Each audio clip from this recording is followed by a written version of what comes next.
अध्यक्ष महोदय, भारतीय गणराज्याला 75 वर्ष होत आहेत आणि त्या निमित्तानं संसदेमध्ये सुद्धा या संविधानाचं गौरवपर भाषण झाली।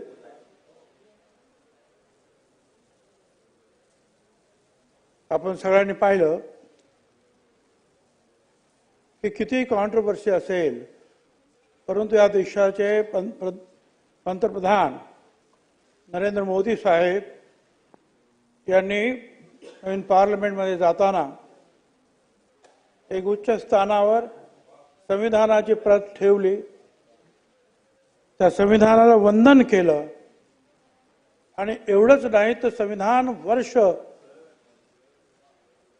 आम्ही मानणार आहोत हे सुद्धा जाहीर झालं। आणि त्यानुसार जे आहे संसदेमध्ये भाषण झाली, आपल्या इथेच भाषण झाले। अध्यक्ष महोदय, मी काही कायद्याचा विद्यार्थी नाही, परंतु ज्या वेळेला ही चर्चा होणार असं ऐकलं आणि मग थोडेसे जे काही पुस्तकं मिळाली ती चाळण्याचा मी प्रयत्न केला। एक आहे की अध्यक्ष महोदय, आज तुम्ही तिथे बसलेला आहात, आज मी इथे उभा आहे, कोणी मंत्री आहे, कोणी मुख्यमंत्री आहे, कोणी प्रधानमंत्री राष्ट्रपती होतो आहे, सामान्य जातीतली, सामान्य समाजातली, गरिबीतली असे असंख्य आपण सगळे लोक जे आहोत आज या कायदे मंडळात बसलेलो आहोत। आपल्यातले काही लोक भारताच्या पार्लमेंटमध्ये बसून कायदे करता आहेत। हे सगळं भाग्य जे आहे, इथं बोलून उभं राहण्याचं सुद्धा भाग्य जे आहे, जे मला लाभलं ते या भारताच्या संविधानामुळे लाभलं। याचं कारण असं आहे, या संविधानानंच म्हटलेलं आहे की महिला पुरुष आणि सर्व जनता सगळ्यांना समान न्याय, एकाच मत तुम्हाला पण मला पण, झोपडपट्टीतल्या आमच्या गरीब बांधवाला पण आणि टाटा बिर्लांना। निवडणूक लढण्याचं स्वातंत्र्य आपल्याला दिलं आणि त्यातूनच आपण अनेक मंत्री झालो, आमदार झालो, आणखी काय काय वेगवेगळ्या पदावर गेलो। शिक्षणाचा आपल्याला अधिकार नव्हता, तो शिक्षणाचा अधिकार सुद्धा संविधानानं आपल्याला दिला। अध्यक्ष महोदय, म्हणून या संविधानाचं फार मोठं उपकार आहे ते आपल्या सर्व जनतेवर, भारताच्या 146 कोटी जनतेवर। अध्यक्ष महोदय, हा भारत जेव्हा स्वतंत्र झाला त्यावेळेला भारताबरोबर आपल्या आजूबाजूचे अनेक देश, पाकिस्तान असेल, अमुक तमुक सगळ्याचे, हे सुद्धा स्वतंत्र झाले।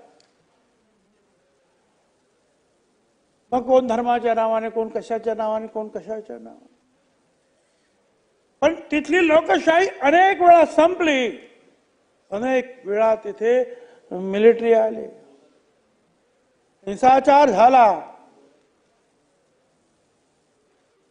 पण भारत प्रचंड लोकसंख्या असलेला देश, अनेक भाषा,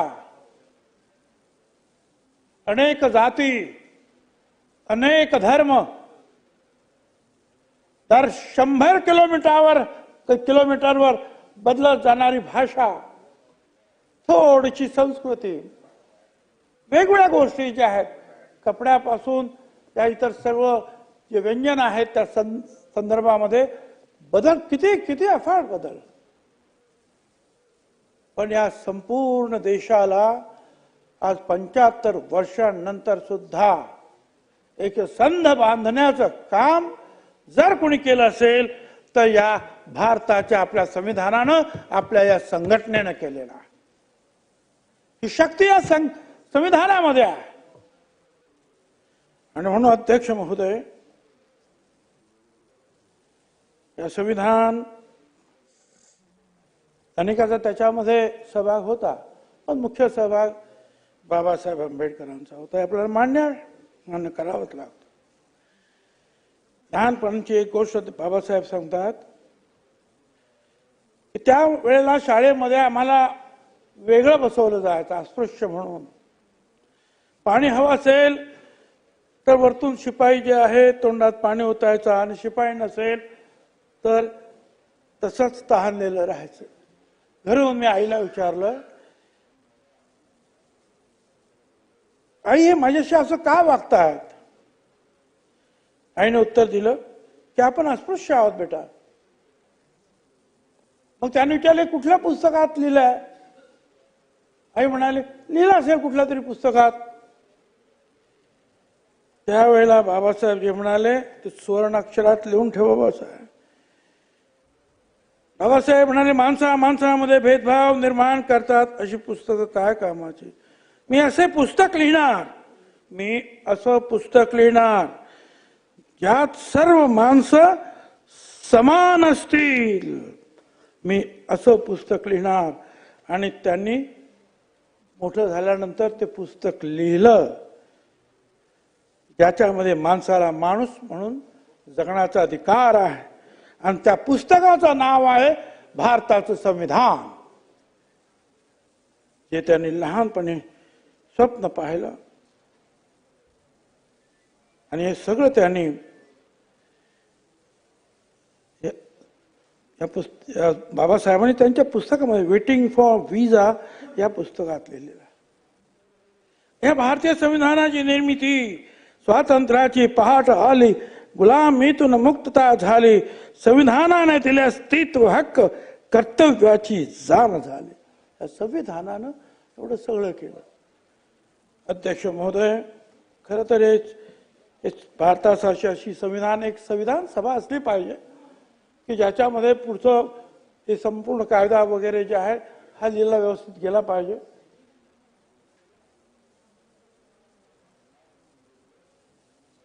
जर ऐकून तुमचं भाषण ऐकूनच मी जरा मला शक्ती आली भाषण करण्याची. याच्यावर तुमचं सगळं ऐकून.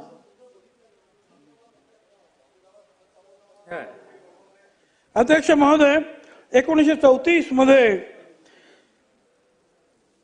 साम्यवादी नेते मानवेंद्र रॉय यांनी ही कल्पना मांडली. 30 मार्च 42 ला क्रिस्प योजना जाहीर झाली आणि युद्ध संपलं. घटना परिषद नेमण्याचं आश्वासन देण्यात आलं आणि 46 ला कॅबिनेट मिशननुसार घटना समितीची निर्मितीची तरतूद करण्यात आली. अध्यक्ष महोदय, खरं म्हणजे कशी घटना तयार झाली, काय झालं हे मी जे वाचत गेलो त्यावेळेला लक्षात आलं. 9 डिसेंबर 46 ला संविधान सभेची स्थापना झाली आणि पहिली बैठक भरली आणि हंगामी अध्यक्ष म्हणून डॉक्टर सच्चिदानंद सिन्हा, कारण ते संविधान सभेतील सर्वात ज्येष्ठ सदस्य होते, ते अध्यक्ष म्हणून निवडले गेले. 11 डिसेंबर 46 ला घटना समितीची दुसरी बैठक झाली आणि यात कायमस्वरूपी अध्यक्षपदी म्हणून डॉक्टर राजेंद्र प्रसाद यांची निवड झाली. घटना समितीचे उपाध्यक्ष म्हणून डॉक्टर S.G. मुखर्जी आणि कायदेविषयक सल्लागार म्हणून बेनेगल नरसिंह राव यांची निवड झाली. मसुदा समितीच्या अध्यक्षपदी डॉक्टर बाबासाहेब आंबेडकर यांची निवड. या घटना समितीचे वार्ताकार सर्वपल्ली राधाकृष्णन होते. 22 समित्या उपसमित्या स्थापन करण्यात आल्या. त्यापैकी काही महत्वाच्या व्यक्ती आणि जबाबदारी आणि समिती: डॉक्टर सच्चिदानंद सिन्हा हंगामी अध्यक्ष घटना समिती, डॉक्टर राजेंद्र प्रसाद अध्यक्ष घटना समिती सुकाणू समिती, हरेंद्र कुमार मुखर्जी उपाध्यक्ष घटना समिती सुकाणू समिती, ते सुद्धा त्याच पदावर. B.N. राव कायदेशीर सल्लागार घटना समिती, पंडित जवाहरलाल नेहरू अध्यक्ष केंद्र अधिकार समिती, सरदार पटेल अध्यक्ष राज्य अधिकार समिती, डॉक्टर बाबासाहेब आंबेडकर अध्यक्ष मसुदा समिती. अध्यक्ष महोदय, आणि या संविधान सभेवर हे जे निर्वाचन व्हायचे हे प्रांतीय विधानमंडळामधून जे निवडून आले होते त्यातून ती निवड व्हायची. बाबासाहेब त्या प्रांतिक सभेवर निवडून गेलेले होते, त्यामुळे त्यांची निवड झाली होती. पण पुढे जे अध्यक्ष महोदय काँग्रेसच्या विरोधामुळे बाबासाहेब आंबेडकरांची निवड काही या मुंबई विधानमंडळातून झाली नाही. आणि मग त्यावेळेला बंगाल विधानमंडळातून श्री जोगेंद्रनाथ मंडल आणि इतर अनुसूचित जातीच्या सदस्यांच्या पाठिंब्यावर संविधान सभेमध्ये त्यांना प्रवेश मिळाला. आता पुढे असं झालं की पुढे भारताची फाळणी झाली आणि त्याच्यामध्ये तो बंगाल जो आहे तो पाकिस्तानमध्ये गेला. आता त्यामुळं झालं असं की बाबासाहेब आंबेडकर हे कुठेच राहिले नाही, कारण ते प्रांतिक सभेवर गेले नाही, त्याच्यामुळे संविधान सभेवर नाही.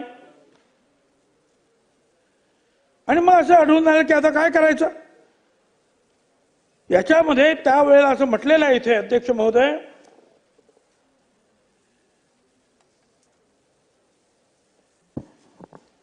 डॉक्टर आंबेडकर हे संघ संविधान समितीचे सदस्य होते. या समितीचा अहवाल संविधानाच्या अध्यक्षांना समितीचे अध्यक्ष पंडित जवाहरलाल नेहरू यांनी 4 जुलै 1947 रोजी सादर केला.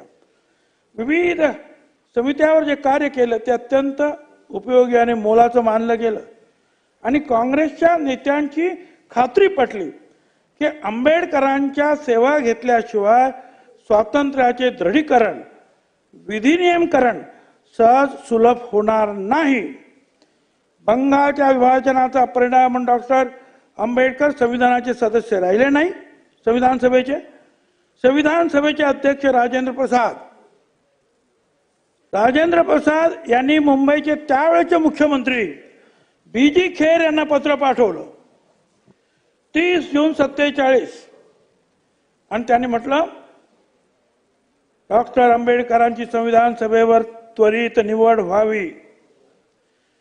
त्यांनी लिहिलं, अन्य बाबी सोबतच आम्हाला असं आढळून आलं की आंबेडकरांनी संविधान सभेत विविध समित्यावर त्यांची नियुक्ती झाली होती. त्या विविध समित्यांवर त्यांनी जे काम केलं, त्यांनी जे योगदान दिले ते एवढे श्रेष्ठ दर्जाचे आहे की आम्ही त्यांच्या सेवापासून वंचित राहू इच्छित नाही. ते बंगालमधून निर्वाचित झाले होते आणि त्या प्रांताचे विभाजन झालं. ते आता संविधान सभेचे सदस्य नाही. 14 जुलैपासून सुरू होणाऱ्या संविधान सभेच्या सत्रात त्यांनी उपस्थित राहावे याविषयी मी आतुर आहे. म्हणून त्यांचे त्वरित निर्वाचन होणे अगत्याचे आहे. म्हणजे काँग्रेसचे हे सगळे स्टॉलवर्ड्स त्यांनी सुद्धा लिहिलं बाबासाहेब आंबेडकर नसतील तर पुढे काम होणं मोठं कठीण आहे. आणि म्हणून त्यांनी त्यावेळेच्या बी.जी. खेर मुख्यमंत्र्यांना की ताबडतोब त्यांना लिहून त्यांना निवडून इकडे पाठवून द्या आणि त्याप्रमाणे ते गेले. आणि अध्यक्ष महोदय इथं पुढे आता या निवड केली ना आणि निवड तिथे झाली त्याच्यामुळे तर पुढे गेले ते मुंबई प्रांतातून. पुन्हा काय झालं काय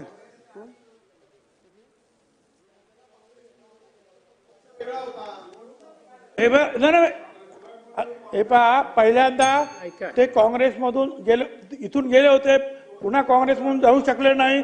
त्यामुळे योगेंद्रनाथ सिंग यांनी जे आहेत बंगालमधून त्यांना निवडून पाठवलं. बंगालची फाळणी झाली त्यामुळे ते परत राहिले नाहीत. मग राजेंद्र प्रसाद यांनी पुन्हा लिहिलं, काँग्रेसचे त्या मुख्यमंत्री होते बी.जी. खेर की यांना ताबडतोब पाठवा, यांच्याशिवाय काम होणं कठीण आहे. हे असा एकूण जे आहे त्याचं सार आहे. आणि अध्यक्ष महोदय एवढंच नाही, समता, बंधुता, न्याय, समानता, लोकहिताचा सर्वस्व विचार, समता आणि स्वातंत्र्याचे संविधानाने दिले आम्हा अधिकार आणि शांततेचा आपण करावा सगळ्यांनी स्वीकार.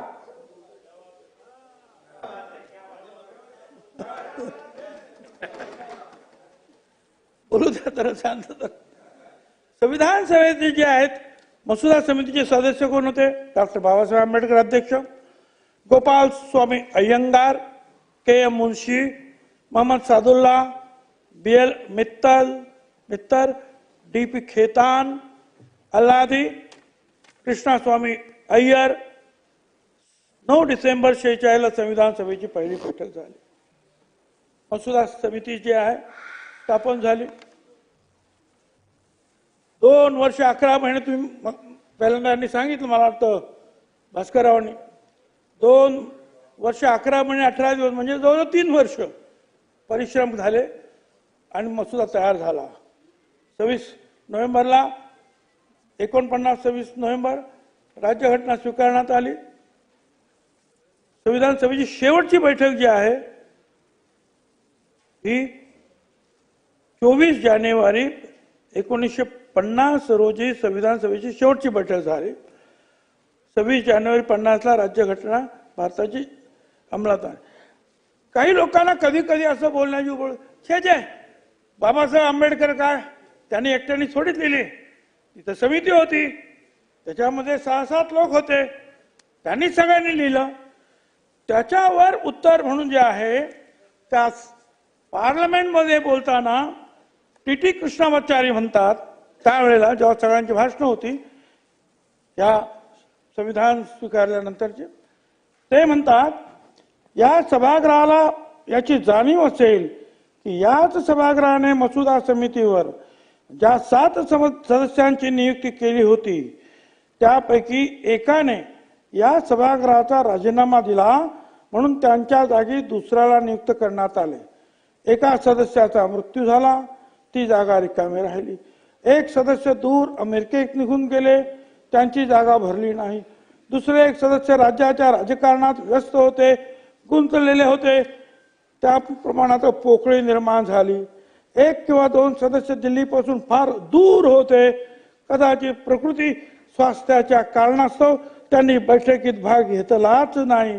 याचा परिणाम असा झाला की या संविधानाचा मसुदा तयार करण्याची संपूर्ण जबाबदारी डॉक्टर आंबेडकर यांच्यावर आली आणि त्यांनी हे महत्वपूर्ण कार्य निसंशय अत्यंत समर्थपणे पूर्ण केले, यात तिळमात्र शंका नाही. याकरता आम्ही त्याचे कृतज्ञ आहोत. अध्यक्ष महोदय, समिती होती खरी, पण काम फक्त बाबासाहेब आंबेडकरांच्याच हातून झालं. हे जे आहे हे तिथलं भाषण आहेत, ही सगळे या पार्लमेंट मधली भाषण आहेत अध्यक्ष महोदय. आणि अध्यक्ष महोदय,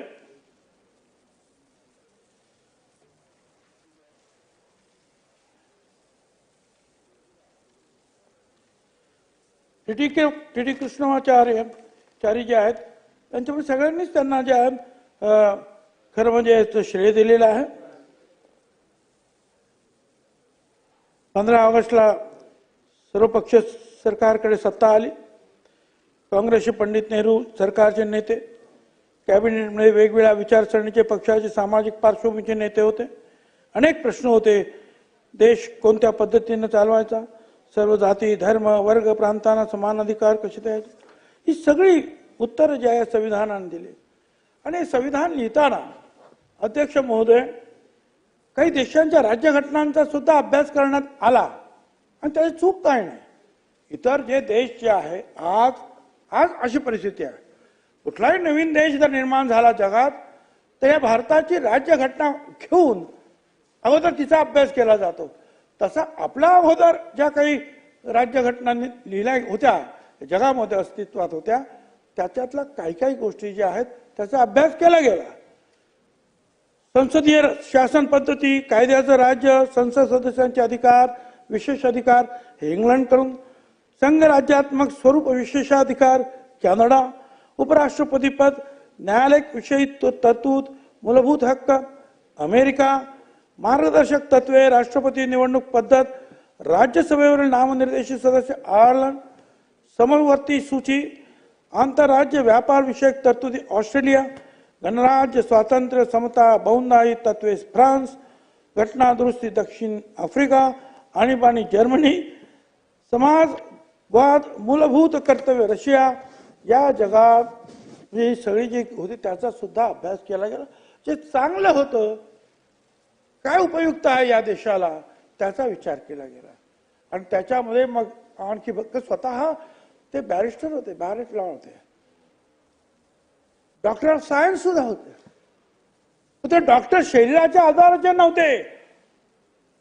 या देशामध्ये समाजाला जे अनेक आजार आमच्या जडले होते ते आजार दुरुस्त करणारे डॉक्टर होते, डॉक्टर बाबासाहेब आंबेडकर.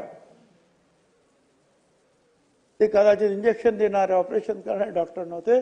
सर्व समाजाचं जे आहे आजारपण कसं घालवायचं याच्यावर विचार करणारे ते डॉक्टर होते, अध्यक्ष होते. मध्ये मध्ये अशी सुद्धा चर्चा होते की आपण अमेरिकन पद्धती घ्यायची का, राज्य पद्धती, फेडरल, युनिटरी. युनिटरी मध्ये जे आहे अध्यक्ष जो आहे तो सचिव नेमतो आणि सचिव जे आहे ते वेगवेगळ्या खात्याचे मंत्री होतात. पण ते सचिव जे आहेत ते पार्लमेंटला काही जबाबदार नसतात. किंवा सचिव जे काय सांगतात अध्यक्षाला ते अध्यक्षावर सुद्धा ते त्याला बंधनकारक नाही. इथे आपल्या इथे वेगळं आहे. आपल्या इथे राष्ट्रपती जे आहे ही एक धारणा जी आहे आपण ती खरं म्हणजे इंग्लंडमधून घेतली. इथे राणी साहेब आहेत, त्यांचे राजे आहेत, कोण आहेत, पण सगळे अधिकार पंतप्रधानांना आहेत. आणि तीच बाब आपल्याकडे आहे. आणि आपल्याकडे पंतप्रधान आणि मंत्रिमंडळ जे राष्ट्रपतीला सांगतील ते राष्ट्रपतीने स्वीकारायचं आहे. अमेरिकेत ते बंधन नाही, अध्यक्ष स्वीकारणार हे बंधन आहे. ते पंतप्रधान सांगतील, मंत्री सांगतील, ते त्यांना सांभाळ. आणि मगाशी फार बरोबर सांगितलं तुम्ही. हे नंतर कसं काय करायचं, हे कुणाला द्यायचं, घटना अर्पण कुणाला करायची.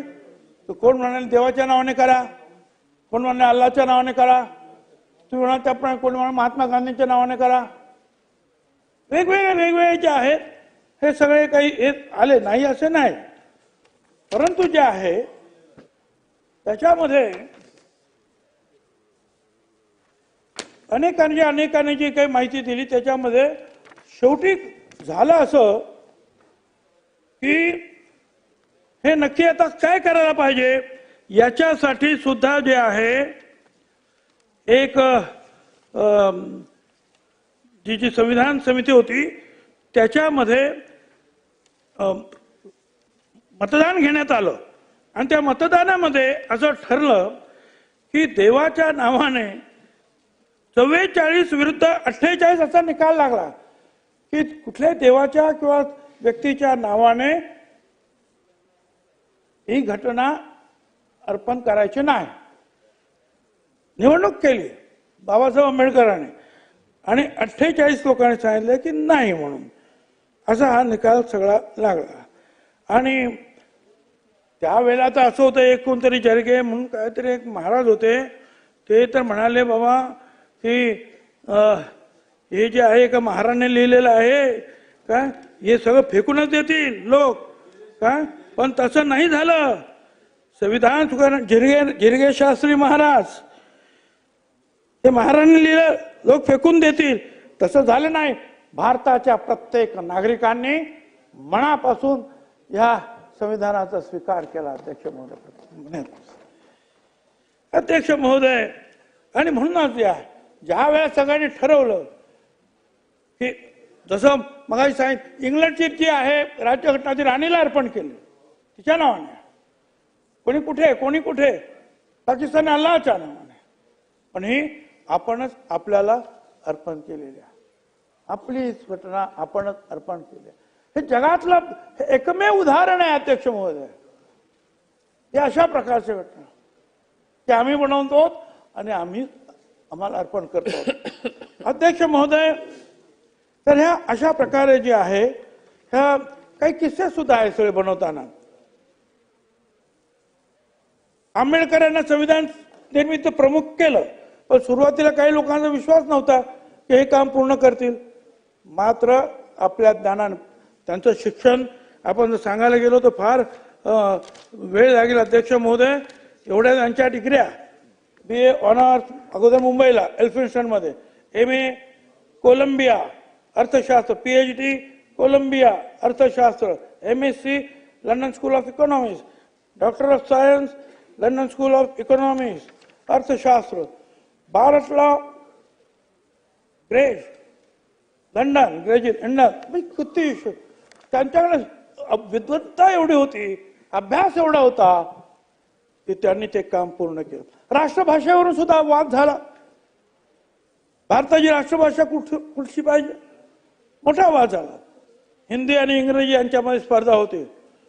दक्षिण भारतातील अनेक नेत्यांनी हिंदीला विरोध केला, तो आजही करतायत. अध्यक्ष महोदय, अखेरीस तोडगा म्हणून हिंदी आणि इंग्रजी ह्या दोन्ही भाषा कारभाराच्या अधिकृत भाषा ठरवण्यात आल्या. या संविधानाचे शेवटचे स्वाक्षरीकर्ते फिरोज गांधी होते. हा संविधान लिहिण्यासाठी म्हैसूरच्या शाही कागदाचा वापर केला गेला. तो कागद म्हैसूरमध्ये खास प्रकारचा टिकाऊ आणि देखणा होता. हस्तलिखित आणि सुंदर कलाकृती युक्त असं हे संविधान होतं. मूळ प्रत हाताने लिहिण्यात आली आणि अशी लिहिली कि तुम्हारे हर तकलीफ हो का एक मुकम्मल जवाब हूं मैं. सगळ्या प्रश्नाचा मुकम्मल जवाब हूं मैं. कभी वक्त मिले तो पढ़ना मुझे भारत का संविधान हूं मैं. सगळ्या प्रश्नाचं जे आहे उत्तर त्याच्यात आहे. सर्वसमावेशता, सगळ्यांना समान अधिकार, महिला पुरुष, तुम्ही मगाशी सांगितलं, लोकशाही, धर्मनिरपेक्षता, संघराज्य पद्धती, वेगवेगळ्या राज्यांना त्यांचे अधिकार दिलेले आहेत. काही केंद्राचे अधिकार, काही राज्याचे अधिकार, काही इन कंकरन्स दोघांचे अधिकार. मूलभूत हक्क आणि कर्तव्य दिलेले आहे. हक्क दिलं, कर्तव्य सुद्धा पाळण्याची जबाबदारी तुमच्यावर टाकणार आहे.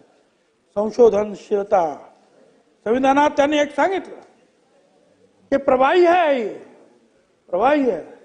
त्याच्यामध्ये जसं पुढे पुढे पुढे वर्ष जातील तसं कदाचित गरजेनुसार त्याच्यात बदल करावा लागेल आणि तो आतापर्यंत केला सुद्धा गेला. अध्यक्ष महोदय, संविधानाने मूलभूत अधिकार दिले आपल्याला. समानतेचा अधिकार दिला, स्वातंत्र्याचा, शोषणाविरुद्धचा अधिकार, धार्मिक स्वातंत्र्याचा अधिकार, सांस्कृतिक शैक्षणिक अधिकार, घटनात्मक उपायांचा अधिकार. अध्यक्ष महोदय, याच्यामध्ये जे आहे अनेक वेळा जे आहे हे जे काही आरक्षण दिलं गेलं ना, तर लोकांनी सांगितलं की या बाबासाहेब आंबेडकरांनी जातीवाद वाढवला. अध्यक्ष महोदय, या देशामध्ये 7,500 पेक्षा जास्त जाती आहेत, पण बाबासाहेब आंबेडकरांचे उपकार असे आहेत की या सगळ्या 7,500 जातींना त्यांनी फक्त 4 वर्गात आणून बसवलं. एक आदिवासी, दलित, OBC आणि ओपन, 4. 7,500 पेक्षा जास्त जातींना एकत्र आणून बसवलं. खरं म्हणजे हे कितीतरी मोठे उपकार आहेत आपल्यावर. नाही तर अनेक जाती तशाच राहिल्या असत्या आणि कोण काय आता हे एकत्र बोलण्याचा त्याच्यामुळे मार्ग आपल्याला उत्पन्न झालेला. अध्यक्ष महोदय, असंही नाही की त्यांनी जे आहे पहिल्यांदा आपल्या स्वतःच्या समाजाचं बघितलं, नाही. पहिल्यांदा त्यांनी OBCचं लिहिलं. 340 मध्ये अगोदर त्यांनी लिहिलं की हा जो आहे इतर मागासवर्गीय समाज हा सुद्धा फार मागास आहे, याला सुद्धा मदत दिली गेली पाहिजे. यासाठी आयोग नेमा, चर्चा करा, निर्णय घ्या. 340, 341 मध्ये अनुसूचित जाती आणि 342 अनुसूचित जमाती. पण अध्यक्ष महोदय, हेही झालं की तो आयोग नेमण्यात आला नाही. म्हणून बाबासाहेब आंबेडकरांनी जे मंत्रिमंडळाचा राजीनामा दिला त्यातलं हे सुद्धा कारण होतं की मी सांगून सुद्धा OBC समाजाच्या साठी तुम्ही आयोग नेमला नाही, हे सुद्धा त्यांनी सांगितलं आणि त्यामुळे त्यांनी राजीनामा सुद्धा दिला. डॉक्टर बाबासाहेब आंबेडकर यांनी म्हटलं होतं, एक इशारा त्यांनी दिला, संविधान फक्त एक साधन आहे, त्याचा वापर कसा होतो ते महत्वाचे आहे. ते म्हणाले संविधान चांगले किंवा वाईट असू शकत नाही, तर तो वापरणाऱ्या लोकांवर त्याचा परिणाम अवलंबून असतो. जर योग्य लोक सत्तेवर असतील तर संविधान चांगले चालेल, अन्यथा ते निरुपयोगी ठरेल. मी मगाशी सांगितलं ते जिरगे मास्तरांचं उदाहरण, आणि आज आपण पाहतो आहोत की सगळ्यांनी जे आहे हे संविधानाचं जे आहे आपण सगळे कौतुक करतो आहोत. अध्यक्ष महोदय, अध्यक्ष महोदय,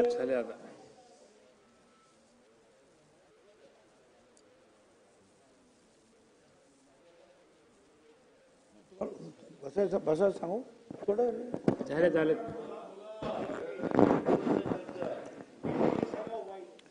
बाबासाहेब आंबेडकर म्हणतात, माझी मनोदेवता मला सांगते आहे की मी चांगल्या रस्त्याने चाललो आहे. जोपर्यंत मला स्वार्थी आरोपाची मुळीच पर्वा वाटत नाही, मी राष्ट्रद्रोही आहे, मी देशद्रोही आहे असे लोक जे म्हणतायत ते भविष्य काळात याच्या उलट माझ्या कामकाजाविषयी बोलणार आहेत. आणि खरं ठरलं. आज आपण सगळे त्याच्याबद्दल त्यांनी लिहिलेल्या एक एक वाक्याबद्दल, एक एक शब्दाबद्दल आपण चर्चा करतो. अध्यक्ष महोदय, डॉक्टर आंबेडकरांनी लोकांच्या सामाजिक आर्थिक जीवनात रक्ताचा थेंबही न सांडता क्रांतिकारी परिवर्तने आणता येतील असे शासनाचे स्वरूप किंवा प्रणाली अशी लोकशाहीची व्याख्या केली. लोकशाहीची व्याख्या काय? लोकांच्या सामाजिक आर्थिक जीवनात रक्ताचा थेंबही न सांडता क्रांतिकारी परिवर्तने आणता येतील असे शासनाचे स्वरूप किंवा प्रणाली ही लोकशाही. अध्यक्ष महोदय,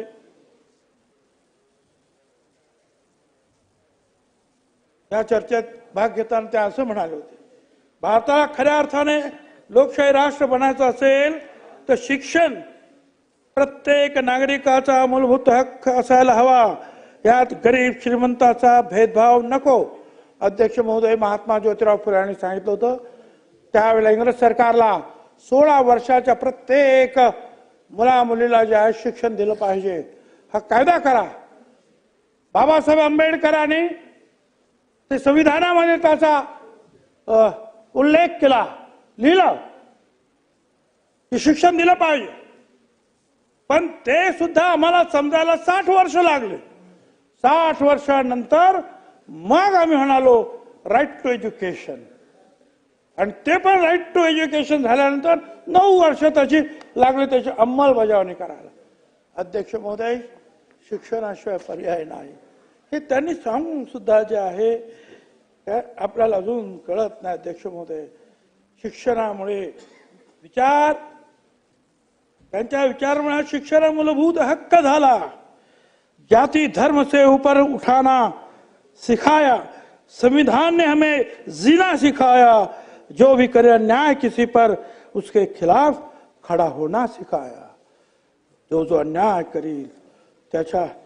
एकदा काय झालं अध्यक्ष महोदय, एक काळ झाला एक दलित समाजाचा, आणि तो बाबासाहेबांची प्रेरित त्याने अभ्यास केला आणि आय झाला. त्यावेळी ते ICS होते. बाबासाहेबांकडे गेला आणि म्हणाले, मी तुमच्यामुळे अधिकारी झालो, आज माझ्याकडे पैसे आहेत, बंगले आहेत, सगळे आहेत, काय पाहिजे तुम्हाला सांगा. मी झालो, आय झालो. बाबासाहेब त्यांना का मोठा अधिकारी झालास, स्वतःच्या गावाला जातोस का? तो म्हणाला नाही. बाबासाहेब म्हणाले, इथून पुढे महिन्यातून 2 वेळा तुझ्या गावाला तुझी दिवा असलेली गाडी पोलीस सुरक्षा घेऊन देखील जा. जाऊन काही करायचं नाही, फक्त गावात जाऊन सगळ्यांना नमस्कार कर. कारण जेव्हा तुझ्या गावातले लोक पाहतील की आपल्या समाजातील एक गरीब मुलगा शिक्षण घेऊन एवढा मोठा होतो, तर आपल्या गावातील बाकीचे मुलं देखील मोठे होऊ शकतात. त्या शिक्षण घेण्यापासून कोणी त्यांना अडवणार नाही. काय मागितलं बाबासाहेबांनी? समाजासाठी काहीतरी करा, मला स्वतःला काही नको. आणि बाबासाहेब शेवटी, आता मी शेवटचं एक आपल्या पुढे बोलतो आणि मी संपवणार अध्यक्ष महोदय. आता शेवटच्या एका भाषणामध्ये त्यांचं जे मला थोडंसं कागद जास्त झाले, सगळ्यांचे होतं, माझे पण झाले तसे, मदतीला बघतो आता मिळालं तर ठीक आहे, काय नाही तर मग जय हिंद जय महाराष्ट्र बोलावं लागेल. पण एक महत्वाचं मी बोलणार, त्याच्यामध्ये कोणाच्या विरुद्ध वगैरे काही नाही आहे. संपलं साहेब.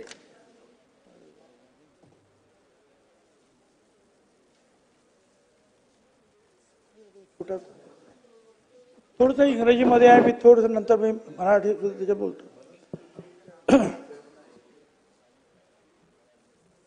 असं आहे की नाही, ते सगळं आलेलंच आहे ना. अहो, तो जो आहे तो अलिखित कायदा होता. काय आपण ते आहे तो कायदा आता दूर ठेवला आणि आता ह्या सार्वभौम भारताने जो स्वीकारलेला कायदा आहे, जो संविधान, तो आपण आता स्वीकारलेला आहे. तर आता पुढचं ऐका तुम्ही. बाबासाहेब म्हणाले भाषणामध्ये, here I could have ended, but my mind is so full of the future of our country that I feel I ought to take this occasion to give expression to some of my reflection thereon. On 26th of January 1950, India will be an independent country. त्यांनी हे 25 November 1949 भाषण आहे ते. Country. What would happen to her independence? Will she maintain her independence or will she lose it again? This is the first thought that comes to my mind. It's not that India was never an independent country. The point is that she once lost the independence she had. Will she lose it second time? It is this thought which makes me most anxious for the future. What perturbs me greatly is the fact that not only India has once before lost her independence, but she lost it by the infidelity and treachery of some of her own people. आपल्या स्वतःच्याच लोकांमुळे, बाकी का कुणी केलं? Some of her own people. आपल्या स्वतःच्याच लोकांमुळे, बाकी का कुणी केलं? आपल्या स्वतःच्या लोकांमुळे. In the invasion of Sindh by Muhammad bin Qasim, the military commander of King Dahar accepted bribe from the agent of Muhammad bin Qasim and refused to fight on the side of the king. It was Jaichand who invited Muhammad Ghori to invade India and fight against Prithviraj and promised him the help of himself and the Solanki king. When Shivaji Maharaj was fighting,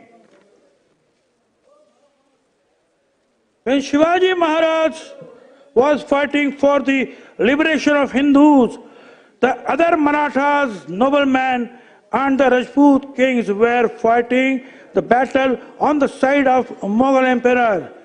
When the British were trying to destroy the Sikh rulers, Gulab Singh, their principal commander, sat silent and did not help to save the Sikh kingdom.